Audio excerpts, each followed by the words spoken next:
Nesta videoaula, abordaremos a evolução da legislação federal relativa à classificação de corpos d'água e ao enquadramento. Também o panorama do enquadramento em bacias estaduais e interestaduais até o momento da edição desta videoaula e algumas experiências de enquadramento já realizadas.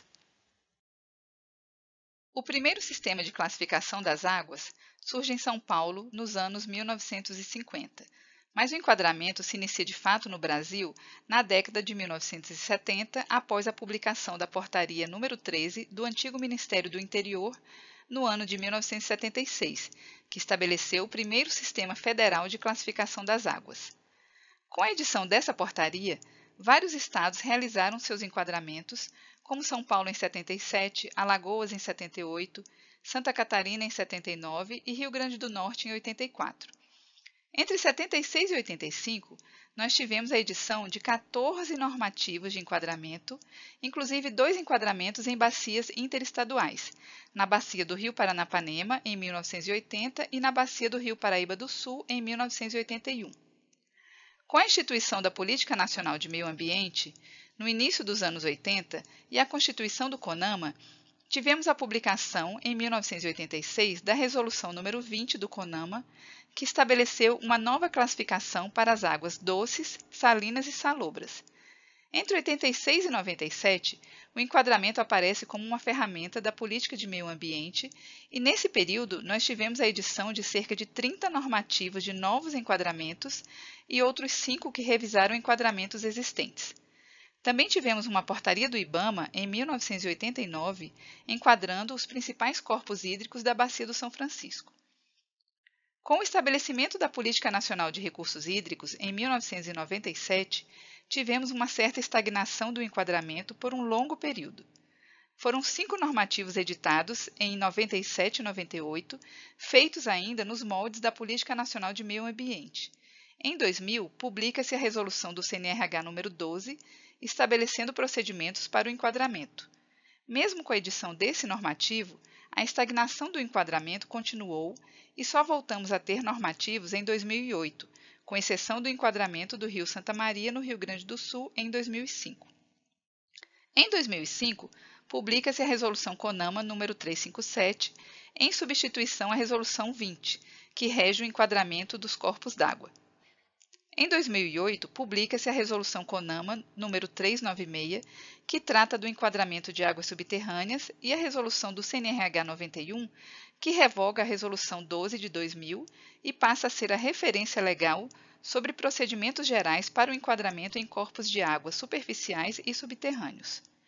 Nesse período pós-2008, tivemos 27 novos enquadramentos aprovados e outros 8 revisados até dezembro de 2019, cerca de 3 por ano.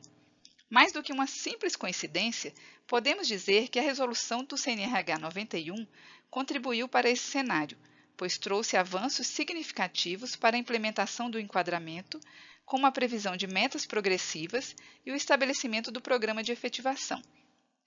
Ainda tivemos a publicação da resolução do CNRH número 141 em 2012, tratando sobre o enquadramento dos corpos de água em rios intermitentes e efêmeros. Esse foi o último normativo federal sobre este assunto. As 3 bacias hidrográficas interestaduais, onde há corpos d'água superficiais enquadrados, são as dos rios Paranapanema, Paraíba do Sul e São Francisco, todas passíveis de revisão para se adequarem aos normativos atuais, a Resolução CONAMA número 357 de 2005 e a Resolução do CNRH número 91 de 2008. As bacias dos rios Paranapanema e Paraíba do Sul foram enquadradas com base no sistema de classificação da Portaria do Ministério do Interior número 13 de 1976, que foi revogada pela Resolução CONAMA 20 de 86. E a Bacia do Rio São Francisco foi enquadrada com base na Resolução CONAMA 20 de 86, revogada e substituída pela Resolução CONAMA número 357 de 2005. Ao se comparar o instrumento de enquadramento com o instrumento de plano de recursos hídricos, percebemos que a implementação dos planos está muito mais avançada. Das bacias interestaduais, 12 já apresentam planos de recursos hídricos, enquanto apenas 3 possuem enquadramento aprovado. Atualmente, há corpos d'água superficiais de domínio estadual enquadrados em 14 unidades da Federação, incluindo o Distrito Federal. Ainda há 3 estados que não possuem rios enquadrados e precisam avançar no planejamento e gestão de seus recursos hídricos. Diversos enquadramentos estaduais são passíveis também de revisão frente aos normativos vigentes, pois vários foram elaborados, tendo como base a Portaria do Ministério do Interior número 13, de 1976, ou a Resolução CONAMA 20, de 86, que já foram revogadas. No estado de Sergipe, em 2019, houve um primeiro enquadramento de águas subterrâneas, estabelecido pela Resolução CONER número 40, de 15 de julho de 2019. Agora vamos dar alguns exemplos de enquadramentos já realizados no Brasil, mostrando diferentes contextos e estratégias utilizadas. De acordo com a legislação, como foi falado na primeira videoaula, a proposta do enquadramento deve ser realizada preferencialmente durante a elaboração do Plano de Recursos Hídricos. No entanto, isso aconteceu apenas na bacia hidrográfica do Rio Paranaíba. E, embora tenham sido elaborados conjuntamente, o plano da bacia foi aprovado, mas a proposta de enquadramento ainda segue sem aprovação pelo Conselho Nacional de Recursos Hídricos, mesmo tendo sido aprovada pelo Comitê da Bacia. A proposta não foi aceita por apresentar algumas lacunas de informação e por necessitar de adequações para estar de acordo com a Resolução CNRH 91 de 2008, que estabelece os procedimentos para o enquadramento. Algumas dessas lacunas ocorreram devido à escassez de dados de monitoramento qual e quantitativo para subsidiar um diagnóstico e prognóstico mais precisos.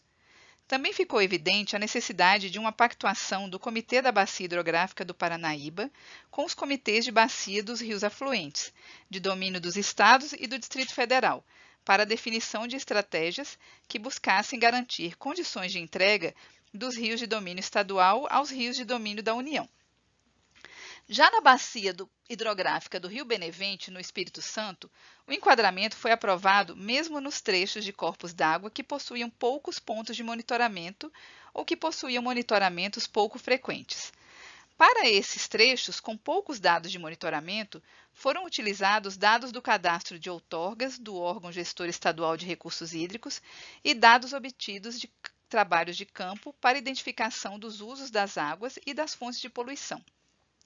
Esse é um exemplo de que, mesmo com algumas limitações, o enquadramento pode ser realizado, sobretudo, se por meio dele forem estabelecidas metas de melhoria do monitoramento e se esses dados resultantes forem incorporados nas avaliações e revisões do enquadramento.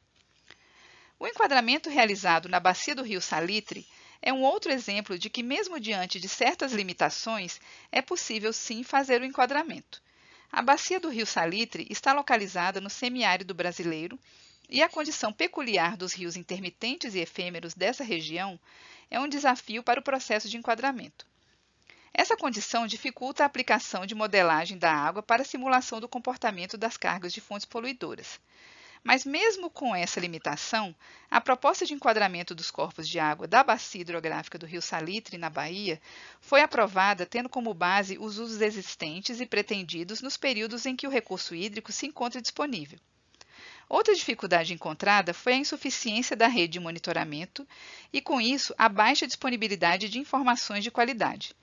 Por causa dessas limitações, o enquadramento acabou sendo aprovado sem a definição de metas progressivas intermediárias e sem um programa de efetivação estruturado. No entanto, o Plano de Recursos Hídricos da Bacia, aprovado pelo Comitê, propôs um cronograma de ações para que, no curto prazo, essas lacunas de conhecimento sejam supridas e, a partir dessas informações, as metas intermediárias e o programa de efetivação possam ser elaborados. Agora vamos a um exemplo de um enquadramento em que a condição de classe 4 foi aceita como meta final para alguns trechos críticos. Na bacia hidrográfica do Rio dos Sinos, a maior parte dos trechos diagnosticados como classe 4 foram fixados como classe 3 na meta final de enquadramento, considerando as melhorias no tratamento de esgotos da bacia. No entanto, alguns trechos críticos diagnosticados como classe 4 foram mantidos nessa classe porque mesmo um abatimento de 80% da carga orgânica lançada nos rios não seria suficiente para melhorar a qualidade de água a ponto de alcançar essas condições de classe 3. Por outro lado, Na bacia do Rio Paraná, o Conselho Estadual de Recursos Hídricos, por meio da Resolução número 101 de 2017, recomendou aos comitês de bacia hidrográfica do Estado que a condição de classe 4 não seja admitida como metas intermediárias ou finais a partir do ano 2040.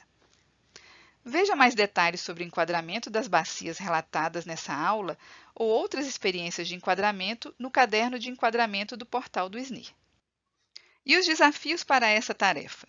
Todo o processo de enquadramento é complexo e de uma responsabilidade muito grande, e para isso é desejável que os comitês estejam continuamente se capacitando para exercer e executar suas atribuições.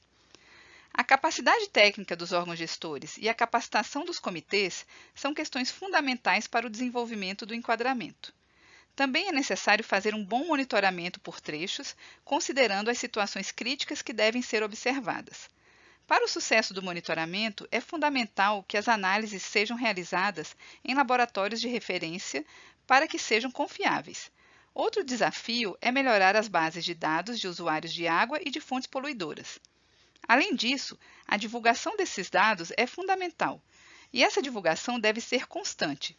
Sem informações, é impossível chegarmos ao objetivo desejado.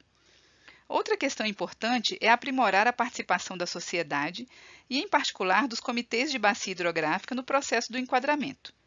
Para isso, a comunicação é um fator fundamental. Também é de suma importância fortalecer a implementação do programa de efetivação, sendo essencial a realização de um monitoramento contínuo para o acompanhamento das metas. Um outro grande desafio a ser enfrentado pelos órgãos gestores é a elaboração e divulgação dos relatórios técnicos, atendendo ao artigo 13 da Resolução do CNRH número 91 de 2008. Obrigada por assistirem às nossas videoaulas. Esperamos que essa capacitação tenha sido bastante proveitosa. Caso queiram mais informações sobre o assunto, acessem o portal do Sistema Nacional de Informações sobre Recursos Hídricos, o SNIR.